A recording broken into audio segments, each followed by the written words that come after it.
Saudara, 959 orang ditetapkan sebagai tersangka pelaku demo rusuh pada akhir Agustus lalu di sejumlah wilayah. Polisi bilang para tersangka ini sebagai pelaku kerusuhan. Dan kini polisi menggandeng PPATK untuk menelusuri aliran dana. Namun pertanyaannya masih muncul hingga kini, adakah aktor intelektual yang membiayai demonstrasi ini? Jika ada, apakah aksi ini murni gerakan rakyat atau ada kepentingan lain? Kami diskusikan bersama dengan para narasumber.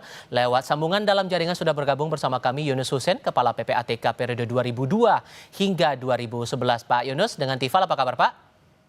Kabar baik, selamat malam. Terima kasih sudah bergabung bersama kami. Sementara di studio Kompas TV juga sudah bergabung Ito Sumardi, Kabarreskrim Polri periode 2009 hingga 2011. Pak Ito, apa kabar Pak? Baik Mas Tifal. Terima kasih sudah bergabung bersama kami. Dan kami masih menantikan kehadiran Muhammad Isnur selaku Ketua Umum YLBHI untuk ikut berdiskusi bersama kami. Sejauh ini Mas Isnur bersedia untuk ikut dalam diskusi kali ini. Saya mau mulai dengan Pak Ito dulu. Karena kan dari jumlah tadi Pak, 959 orang sudah berstatus sebagai tersangka. Tapi sampai detik ini belum ketahuan dalangnya. Jadi kan publik berpikir lagi, memang sesusah itu kan mencari dalang demo padahal jumlah tersangkanya udah sebanyak itu Pak. Ya gini Mas Tifal, untuk mengungkap satu perkara itu ada perkara yang mudah dan perkara yang sulit. Nah perkara yang mudah misalnya tertangkap tangan, itu sudah ada kalau teori pembuktian segitiga tuh ada saksi, kemudian ada pelaku dan juga ada barang bukti. Nah ini kan dalam kerumunan massa yang berbaur dengan massa yang sifatnya adalah tidak anarkis. Mereka mendompleng ya. Nah di sini kan kita melihat ada eksekutornya, tentunya harus dicari. Apakah eksekutornya ini adalah melakukan karena secara spontan ataukah memang ada yang mengkoordinir atau ada yang memprovokasi. Nah kalau kita kembali kepada negara kita negara hukum kan ya. Tentunya di sini yang main pertama adalah pihak kepolisian sebagai penyidik. Penyidik itu adalah membuat terang satu perkara, mengumpulkan barang-barang bukti atau alat bukti.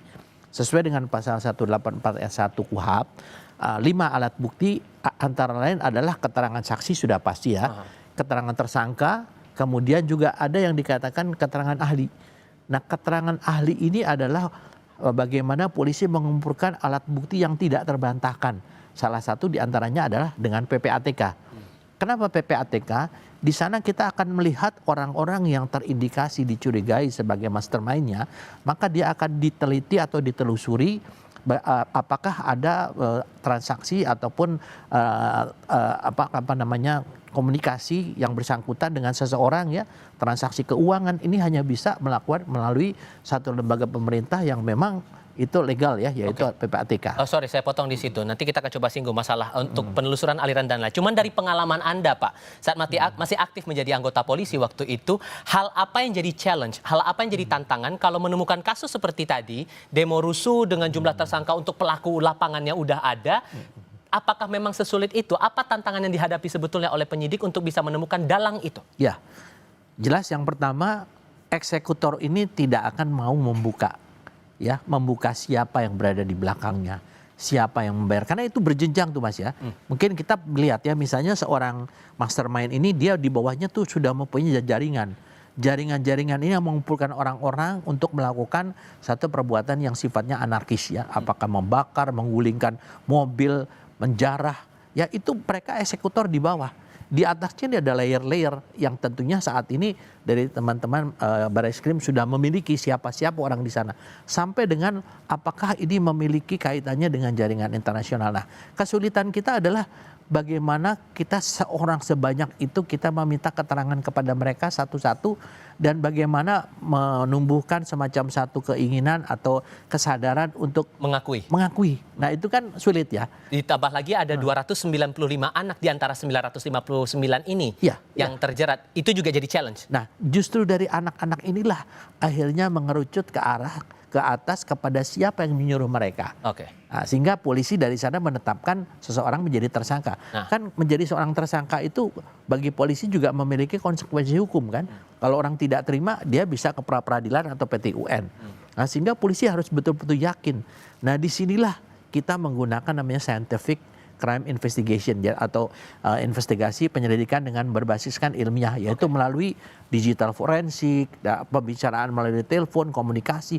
Nah ini dari anak-anak inilah yang masih polos, dia menceritakan bagaimana mereka bergerak ke bawah, bagaimana mereka disuruh melakukan sesuatu yang sifatnya anarkis. Nah, itu yang kita peroleh selama ini. Nah, Pak Yunus, kalau dari pengalaman Anda, Pak, kalau berkaca dari kasus yang ini, 959 tersangka, belum ketahuan dalang, bahkan disebut ada aliran dana yang berpotensi mengucur untuk para pelaku ini bisa melakukan aksi sedemikian. Apakah sesulit itu untuk menemukannya kalau menelusuri dari aliran dananya saja, Pak? Kalau menurut saya tidak sulit ya. Saya juga baru mendapat informasi yang umum dari PPATK bahwa hasil analisis sudah diserahkan kepada Kapolri ya. Bahwa memang ada penyandang dana, dia perorangan ya, bukan perusahaan ya. Penyandang dana di Jakarta dan di daerah seperti di Surabaya ataupun di tempat lain itu orangnya ada yang berbeda. Kemudian kurang lebih hasil analisis PPATK sudah disampaikan kepada kepolisian sejumlah lah, mungkin sekitar 10-an lah ya. Kemudian ya sarananya bisa lewat bank, dikirim uang ataupun non bank ya, seperti money remittance ya. Itu yang mereka lakukan. Menyediakan barang-barang untuk melakukan aksi rusuh itu juga termasuk bagiannya, Pak? Ya itu mereka yang menggunakan, yang diberikan biaya itu mereka katakanlah ada pelajar, ada mahasiswa yang bergerak, ada masyarakat, itu yang dibiayai baik melalui organisasinya ataupun badan-badan atau semacam mungkin semacam NGO lah gitu ya. Itu lewat sana disalurkan baru kepada orang-orang. Orang-orang tadi kan banyak sekali, kalau lihat hampir 1.000 tersangkanya, ada yang dewasa, bahkan ada yang pelajar, yang anak-anak kurang lebih 200-an itu ya. Mereka yang menikmati dana yang diberikan oleh si financial backer ini ya. Financial backer itu yang disalurkan ya sudah tentu lewat organisasi yang ada kaitan dengan kegiatan ini ya. Organisasinya dari dalam negeri atau luar negeri, Pak? Karena kalau berkaca dari waktu itu selepas kericuhan di Polda Jawa Barat waktu itu mengumumkan informasinya, ini terikat juga dengan jaringan internasional. Ini ya kalau yang saya dengar tuh dari dalam negeri. Mungkin orang yang jadi financial backer itu memang pernah disebut dia berasal atau berada di luar negeri, pernah disebut ya, berasal atau berada di luar negeri, tapi organisasinya dari dalam ya. Nah kalau sudah dapat hasil analisis PPATK itu, penyidik kepolisian untuk tindak pidana yang terkait dengan ketertiban umum ini, dia tinggal melakukan penyelidikan. Tadi Pak Ito sudah sebut, tinggal mencari 2 alat bukti, yaitu bukti permulaan, 2 alat bukti. Kalau sudah ada 2 alat bukti, bisa naik kepada penyidikan. Apalagi sudah ada tersangkanya. Kalau ada tersangka harusnya memang sudah penyidikan dan sudah ada 2 alat bukti ditunjang lagi oleh alat bukti dari PPATK. Cuman dari PPATK ini ya nggak bisa jadi alat bukti di pengadilan ya. Dia dari hasil analisis PPATK ini penyidik mencari keterangan dari bank atau non bank tadi, minta voucher, minta bukti transaksinya. Kalau perlu didengar keterangan orang banknya mengenai transaksi itu. Lahirlah alat bukti tertulis, alat bukti katakanlah kesaksian mereka yang tahu mengenai pembiayaan itu, ditambah lagi dengan ahli.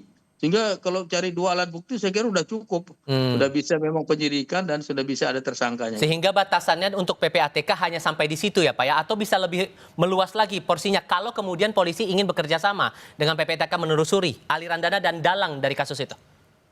Ya bisa ditelusuri dari mana dan kemana ya. Bisa dia bottom up dari bawah laporannya, bisa top down karena ada permintaan dari kepolisian. Tapi yang jelas kepolisian telah menerima hasil analisis ini harus melakukan penyelidikan, mencari bukti permulaan yang cukup tadi. Saya kira udah cukup dari sana. Nanti hasil analisis PPATK itu dipakai mencari alat bukti oleh penyidik. Karena yang bisa memproduksi alat bukti hanya penyidik. PPATK nggak bisa. PPATK itu kalau dalam permainan bola dia hanya sebagai gelandang saja yang memberikan umpan pada penyidik. Penyidiklah yang mencari. LHA sendiri bukan alat bukti. Dalam secara internasional bukan alat bukti lah. Nah, kalau dari kacamata Anda yang pernah aktif di kepolisian, Pak Ito, saat data disampaikan dari PPATK, tindak lanjut dari penyidik itu bisa sampai ke arah mana sebetulnya? Ini kebetulan saya ada catatan ya Mas Tiva ya dari teman-teman penyidik bahwa dari aliran dana yang sekitar miliaran rupiah ya yang digunakan untuk mendanai demo ricuh di Jawa Barat ya dengan transaksi berasal dari jaringan internasional ya. Kemudian bukti utama yang sudah diungkap mencakup nilai akumulasi dana berbagai transaksi ya digital, transaksi digital ya terkait mencapai sekitar hampir 1 miliar. Kemudian sumber dana berasal dari jaringan internasional dengan pelaku utamanya ini ada 7 orang sementara yang terindikasi ya. Tentunya kan kita belum bisa mengatakan membuka ke publik karena harus terbukti dengan buktinya harus jelas dulu. Harus jelas dulu ya. Kemudian di sini bentuk transaksinya juga berupa percakapan digital ya. Kemudian transfer dana termasuk tadi kebutuhan logistik ya. Maupun untuk kepentingan pribadi sejumlah pelaku. Nah, itu yang dilakukan saat ini penyelidikan dan penyidikan yang dilakukan oleh anggota Bareskrim ya. Kenapa demikian?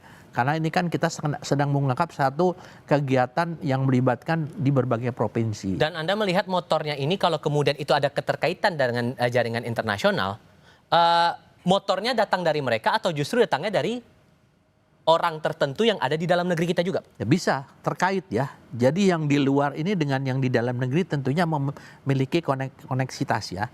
Kemudian begini Mas Diva ya, bahwa kasus ini tidak bisa kita anggap merupakan sesuatu kasus yang sederhana. Karena seperti tadi Presiden mengatakan, sampai membakar gedung DPR ya, melakukan penjarahan sampai ke mantan menteri dan lain sebagainya. Ini kan harus didalami. Dan kalau tidak tuntas mengungkap ini, maka ini kemungkinan akan terjadi di kemudian hari. Karena kan saat ini kan kondisi sosial masyarakat Indonesia juga dalam kondisi yang tidak baik-baik saja. Itu kan salah satu pemicu. Misalnya orang kejahatan sosialnya itu tidak memadai, orang lapar ya, orang tidak punya kerjaan, itu sangat mudah untuk diprovokasi ya. Kenapa? Karena untuk kepentingan dirinya sendiri dan juga untuk kepentingan, karena kalau orang melakukan satu kejahatan secara bersama-sama ini juga tidak mudah.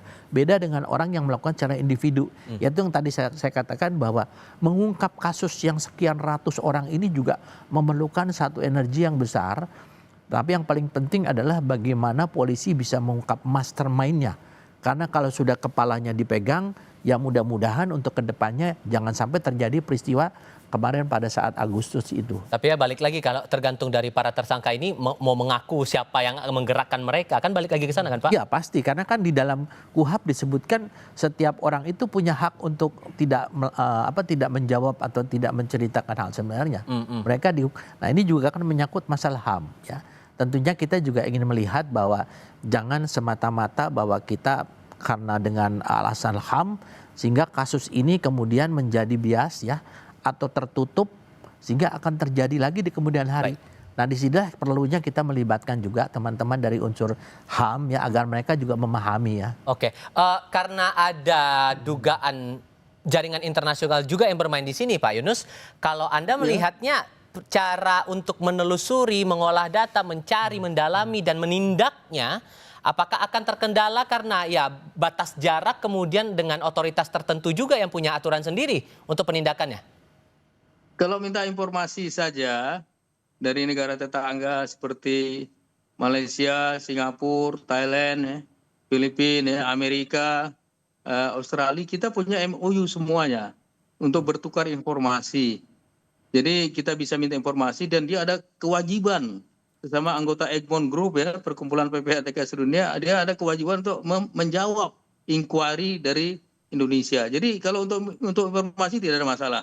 Mungkin yang sedikit masalah kalau mau mencari alat bukti, evidence ya. Nah, di sini penyidik lah, penyidik meminta ke sana itu dia bisa lewat Interpol ya, police to police atau Interpol atau lewat mutual legal assistance melalui Kementerian Hukum dan HAM meminta mutual assistance request ke negara-negara dari mana sumber dana, di mana orang itu berada yang membantu memberikan dana itu. Nah itu evidence memang sedikit lebih berliku. Kalau informasi PPATK gampang, secara online kita bisa bertukar informasi itu.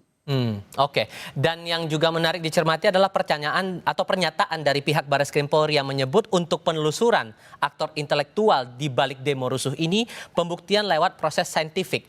Proses saintifik ini Pak Ito sesungguhnya apakah sama dengan penindakan untuk kasus-kasus hukum yang lain atau justru ada hal yang dirasa spesial dalam tanda kutip untuk bisa cepat ditemukan dalangnya? Tapi jawabnya nanti, kita jeda sebentar. Kami segera kembali.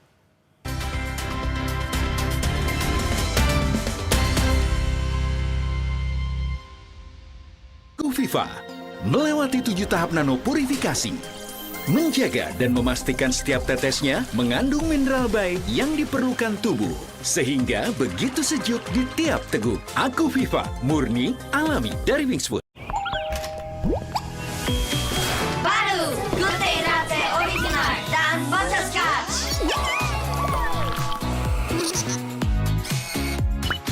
Good Day Latte, perfect Korean latte taste. Beli popok celana dewasa 3-in-1 buat Eke si Oma Linca. Ekstra serat, ekstra kering, ekstra tipis. Kebelet, beli aja. Praktis, gak bocor say. Oma Opa, no worry. Pakai. Semua jadi easy. Every mile is a reminder of cherished memories. Suzuki Fronx, marvelous at every mile. Aku sering melihat galon cuci ulang disimpan di tempat yang kotor. Jujur takut, bersih nggak ya untuk anak dan keluargaku? Kami mengerti kekhawatiran ibu. Untuk itu, Le Mineral menggunakan galon yang selalu baru agar terjamin kebersihannya. Le Mineral. Oma Opa, ini rahasia Eke Baraviri tanpa worry. Beli popok celana dewasa 3-in-1 baru. Pakai dari pagi, Eke nggak rempong nahan pipis. Pakai lagi sebelum bobo, nyenyak sampai pagi. Ada disposable teh, tinggal gulung buang. Baru Good Day Latte Original dan Butterscotch.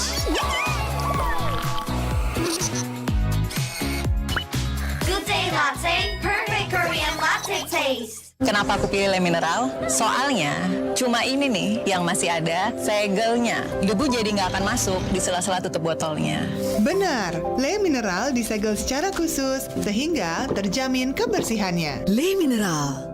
Beli popok celana dewasa 3-in-1 buat Eke si Oma Linca. Ekstra serat, ekstra kering, ekstra tipis. Kebelet, beli aja. Praktis, gak bocor say. Oma Opa, no worry. Pakai. Semua jadi easy. Ambeien, minum Ambeven. Sehari 3 kali 2 kapsul dari ekstrak alami membantu meringankan gejala Ambeien.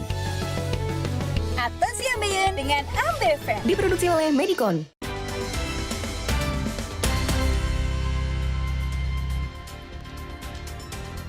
Selain dengan Pak Ito di studio, kemudian lewat sambungan dalam jaringan masih bergabung juga bersama kami Pak Yunus Hussein. Kami juga setelah kehadiran Muhammad Isnur, Ketua Umum YLBHI. Mas Isnur, apa kabar? Baik. Terima kasih sudah mau datang bersama kasih. kami di studio Kompas TV kali ini. Saya kasih giliran ke Anda kalau begitu membaca jumlah tersangkanya hampir 1.000, kemudian sampai sekarang susah tampaknya kesan di mata publik. Belum ketahuan juga nih dalangnya. Memang sesusah itu kalau dari kacamata Anda? Ya, pertanyaannya gini, tugas penyidik kan mengumpulkan bukti. Maka bukti itu harus valid, harus kuat asas kausalitasnya yang bersambung. Bahwa apakah ini tadi diceritakan dari luar negeri, apakah aktornya siapa, itu harus kuat. Karena pembuktian di ruang sidang. Jangan sampai di ruang sidang nanti kemudian dibongkar bukti-bukti itu lemah. Karena akan diuji oleh para pihak gitu. Contohnya adalah kami mendampingi beberapa orang yang dituduh menghasut, Del Pedro dan kawan-kawan gitu.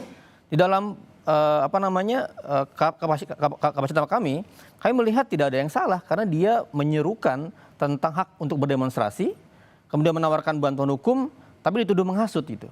Kami sudah peringatkan kepada penyidik, ini hati-hati, sudah banyak yang seperti ini dibawa ke pengadilan tapi bebas. Karena apa? Karena tidak ada unsur kesalahannya. Yang kami lihat dari Del Pedro dan kawan-kawan gitu. Terus dicari-cari kesalahannya apa, dikait-kaitkan dengan buku yang disita gitu. Jadi kami menilai justru sekarang tantangannya di penyidik gitu. Maka sejak awal kami mendorong sebenarnya timnya bukan hanya di ranah penyidikan. Karena dalam peristiwa seperti ini Pak Ito, kita berkaca 98, berkaca peristiwa Ambon, berkaca peristiwa Poso, itu melibatkan bukan hanya dugaan-dugaan yang di lapangan. Tapi relasi misalnya antar oknum dari banyak institusi. Permainan seperti itu gitu. Sehingga kalau Anda membacanya untuk konteks demo akhir Agustus waktu itu sampai akhirnya rusuh, fasilitas umum dirusak, persis. Kepentingan apa yang Anda baca di sini? Persis, jadi relasinya sangat banyak. Misalnya kita perlu memperhatikan apa yang ditemukan oleh media. Beberapa media mengungkapkan misalnya di lapangan ditemukan oknum-oknum misalnya dugaan ya yang diduga terlibat tapi kemudian dibelokin seperti seolah dia hanya hadir di situ untuk memantau. Pertanyaannya, intelijen itu ngapain di tengah kerusuhan untuk memantau? Kenapa di tengah-tengah site kerusuhannya gitu? Kalau dia intelijen yang memantau dari jauh dong. Dia nggak boleh di tengah-tengah kerusuhan, bahkan ditangkap oleh aparat yang lainnya. Ini kan menandakan pertanyaan besar sebenarnya. Ada apa yang nggak terungkap oleh penyidikan? Kami makanya mendesak temuannya lebih besar. Presiden yang kemudian membentuk tim independen. Karena penyidikan pidana banyak keterbatasan, Mas. Nah, kami melihat akhirnya ini kecenderungannya mengarahkan pada pelaku-pelaku lapangan saja. Kita belum melihat nih sampai sekarang siapa yang disebut mastermind. Misalnya gini, ada banyak suplai di lapangan tuh seperti bom molotov misalnya atau kembang api yang tak berhenti-berhenti misalnya. Siapa yang mensuplai itu? Mana bukti suplai alat-alat kekerasannya itu? Tapi kalau membaca polanya, Anda meyakini bahwa ini memang didanai atau gimana? Ya kita nggak tahu, makanya pembuktiannya kan harus ke arah sana. Apakah misalnya emang benar ada aliran dana misalnya, terus sampai ke yang membeli barang, sampai ke yang mensuplai di lapangan, kan harus nggak terputus itu. Itu dibuktikan di ruang sidang. Kalau sekarang kemudian ada tuduhan-tuduhan ABC nggak dibuktikan di ruang sidang, berarti itu menurut saya disinformasi, bahaya gitu. Nah, penyidik harus mengumpulkan itu semua. Tapi kan itu juga jangan lupa bahwa hal yang terjadi saat demonstrasi itu bukan hanya perusakan. Itu iya, penjarahan itu iya. Tapi pertanyaannya ada pendiaman. Ada banyak video-video beredar di mana-mana saat terjadi misalnya penjarahan di rumah beberapa anggota dewan, ada aparat yang diam di situ. Pertanyaannya, itu kok didiamkan? Nggak ada peringatan, nggak ada tindakan tegas mencegah penjarahan. Apakah pendiaman sebuah unsur dalam konteks kejahatan, Pak Ito? Ketika ada kejahatan terjadi, dia didiamkan. Begitu banyak aparat di sana, itu juga perlu diperiksa dong. Karena bertindak tidak bertindaknya aparat itu berdasar komando, perintah gitu. Nah ini yang perlu kita harus gali lebih dalam lagi, lebih bongkar lagi. Nah yang kedua, juga ada banyak kekerasan terjadi. Sekarang ada banyak mahasiswa yang meninggal. Misalnya 6 orang, 7 orang. Siapa yang melakukan kekerasan? Siapa yang menyebabkan kematian banyak orang itu? Itu kan nggak diungkap juga sekarang. Seolah-olah sekarang arah penyidikannya hanya yang berbuat rusuh, tapi yang menyebabkan meninggal banyak orang nggak diungkap. Kita nggak melihat arah ke arah sana. Nah sekarang kan karena disinggung tadi oleh Mas Isnur, buktinya yang dipegang oleh penyidiknya harus kuat untuk menjelaskan bahwa kalaupun betul ada aliran dana di balik ini, ya harus kuat buktinya, Pak Ito. Dan tadi atau dalam pernyataan terakhir yang disampaikan oleh Pak Juandani Raharjopuro dari Mabes Polri, dari Barreskrim persisnya, untuk menelusuri aktor intelektual ini pembuktiannya lewat proses saintifik. Sesungguhnya Pak, proses saintifik untuk kasus semacam ini, apakah ada pendekatan yang beda atau sebetulnya sama saja dengan kasus-kasus pidana umum yang lain? Pendekatannya sih sama, masih saja. Hanya memang tingkat kesulitannya yang berbeda. Misalnya kan mereka menggunakan medsos, mereka menggunakan mungkin YouTube, Instagram, dan lain sebagainya. Ini kan beda dengan kalau menggunakan media-media atau platform digital yang sederhana. Tadi saya sependapat dengan Mas Isnur bahwa negara kita negara hukum. Polisi itu adalah bagian daripada criminal justice system, sistem peradilan pidana. Jadi kita ini sekarang baru melakukan penyidikan. Dan kalau polisi menahan seseorang, ada konsekuensi bahwa dia dibatasi dengan waktu. Jadi kalau misalnya menahan orang, kalau lewat waktu, maka dia harus melepas orang itu. Nah sekarang kan kalau kita melihat dari kejadian ini, tentunya kita juga selalu, kalau sudah tersangka kan berarti sudah ada SPDP. Surat pemberitahuan dimulainya penyidikan. Berarti di sini jaksa juga sudah masuk. Nanti jaksa melihat, kalau jaksa mengatakan bahwa kasus ini adalah tidak kuat kepada penyidik, penyidik harus mau menerima petunjuk jaksa. Nggak mungkin kita memaksakan ke pengadilan, karena yang membawa ke pengadilan adalah jaksa. Saya sependapat dengan beliau tadi ya. Di sini saya melihat pengalaman ya, tahun 98 saya adalah Kapolres Karawang, mengalami yang namanya sama persis ya. Jadi bagaimana saya bertahan untuk mempertahankan namanya pabrik Timur di sana dulu, Mas Isnur ya. Saya melihat banyak hal-hal yang perlu didalami. Tadi beliau sampaikan kan. Jadi tidak semata-mata ini merupakan satu kegiatan yang dilakukan oleh massa anarkis, tapi ada kemungkinan juga ada pihak-pihak lain di sini yang terlibat. Ya, sehingga untuk masalah ini yang dikatakan tadi scientific crime investigation, saat ini memang tingkat kesulitannya itu memang agak lumayan berat ya, karena dari 3.000 kalau nggak salah 600-an orang sekarang kan tinggal 900 sekian.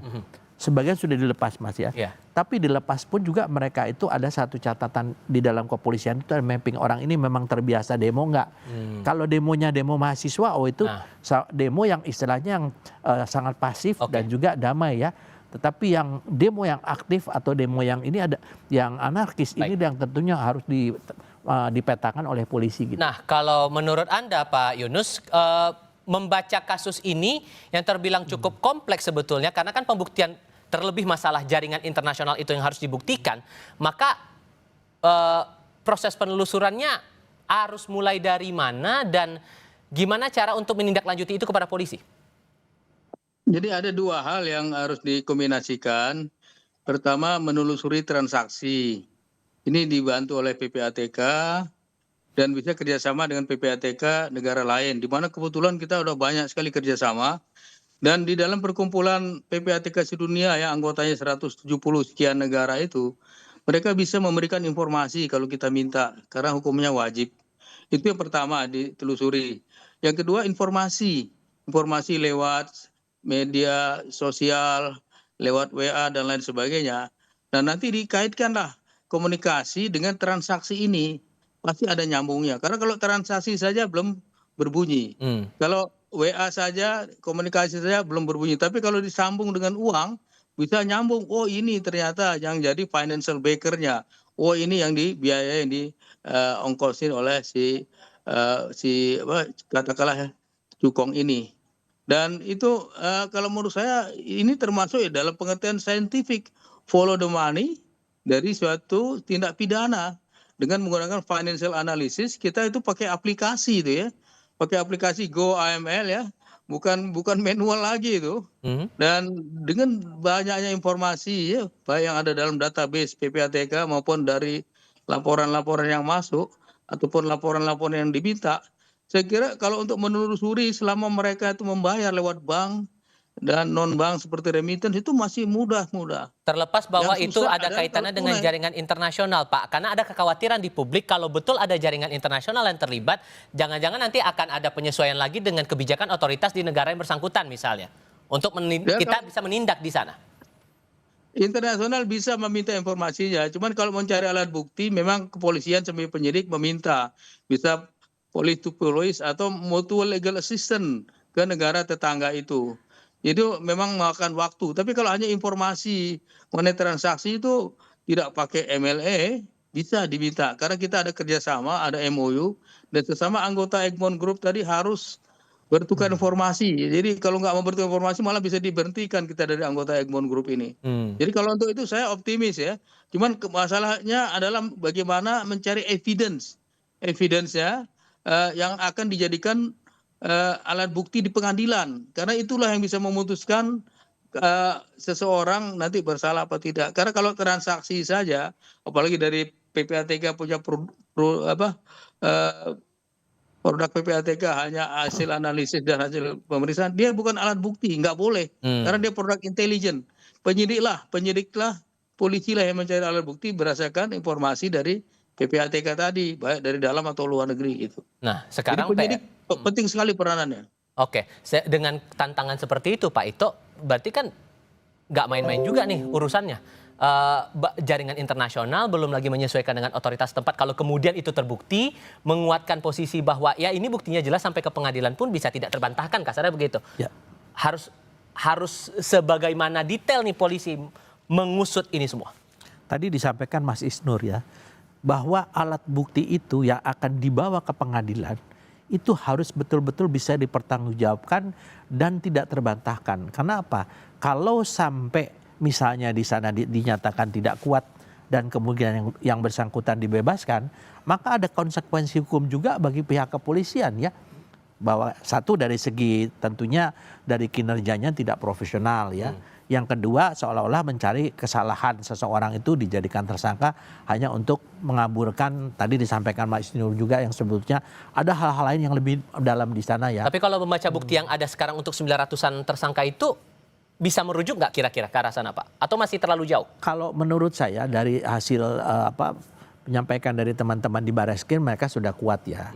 Sekarang tinggal mencari penguatnya. Nah disinilah perannya dari Mas Isnur, dari teman-teman YLBHI ya, untuk bisa mendampingi mereka. Jadi jangan sampai di dalam penyidikan ini ada kesan bahwa kita memaksakan. Ya kalau memang tidak kuat, ya tentunya penyidik juga tidak akan mengambil satu resiko untuk memaksakan satu dugaan atau sangkaan kepada orang yang memang tidak kuat. Baik. Ya. Oke. Dan keyakinan Anda, Mas Isnur, seberapa besar penyidik atau polisi ini bisa menangkap atau mengungkap dalang aktor intelektual di balik kerusuhan ini? Saya belum tahu apakah belum diungkap apa tidak, tapi dari aktor-aktor yang kami dampingi yang dituduh penghasut, itu mereka bukan dalam artian penghasut kemudian mereka menyerukan kekerasan. Mereka ini adalah orang-orang yang memang selama ini bergerak untuk isu demokrasi, mengkampanyekan bahwa masyarakat punya hak dan bisa berekspresi menyampaikan pendapat ke umum. Tapi kok mereka yang disasar ya? Itu pertanyaan besar menurut saya. Jangan-jangan justru tangga penyidikannya ini belum secara tepat ditepatkan. Misalnya gini, ada orang pelaku kekerasan. Dia ini kekerasan karena apa sih? Apa karena dia motif memang dia sudah kesal dengan nasibnya sendiri, mengalami ekonomi yang berat, sehingga gak ada urusan orang nyuruh apa tidak, emang dia bergerak sendiri. Melihat bukti yang ada sekarang belum. Iya, misalnya ini kita kan belum tahu. Kita pengen lihat. Dan itu belum disajikan ke ruang publik. Penyidik belum membukanya. Mungkin nggak tahu masih dalam pengembangan atau tidak. Tapi dalam proses sekarang saya belum melihat ke arah sana.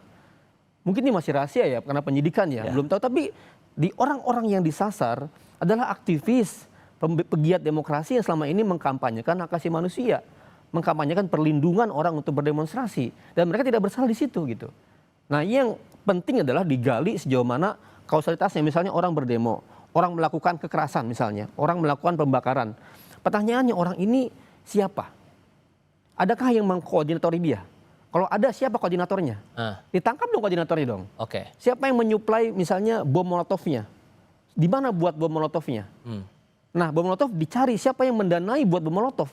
Nah itu yang kayaknya harus dibuat tegas, petanya di mana. Sehingga kalau menurut Anda nih masih yakinnya belajar dari sehingga tidak ada keterputusan atau kesinambungan kausalitas sampai urusan pendanaan dari luar negeri. Gitu. Kalau melihat pola tadi dan pendapat Anda tadi, maka Anda masih yakin bahwa dalam demo waktu itu betul ada kelompok yang benar-benar menyampaikan aspirasi, ada betul-betul kelompok yang memang niatnya buat ngerusuh aja. Bisa jadi yang menunggangi ada gitu. Karena kan teman-teman biasanya demonstrasi itu dalam keadaan yang damai, non-violence. Itu prinsip dalam demonstrasi mahasiswa. Demonstrasi barangkali teman-teman ojol misalnya. Tapi ada yang menunggangi. Nah menunggangi ini kan perlu dicari tahu. Misalnya dengan kemampuan tadi saintifik tuh ada CCTV-nya. Siapa yang menyuruh. Siapa yang datang tiba-tiba malam-malam. Karena pengalaman kita di kasus pembakaran Sarinah Pak Ito 2020 itu. Ini di tengah-tengah demonstrasi. Mahasiswa lagi damai-damai aja. Tiba-tiba sore datang sekelompok orang. Pakai baju nggak jelas. Bawa alat-alat yang lengkap. Orang lain demo dia bakar halte. Itu kan nggak pernah diungkap siapa orang-orang ini yang berbeda dengan masa demonstran gitu.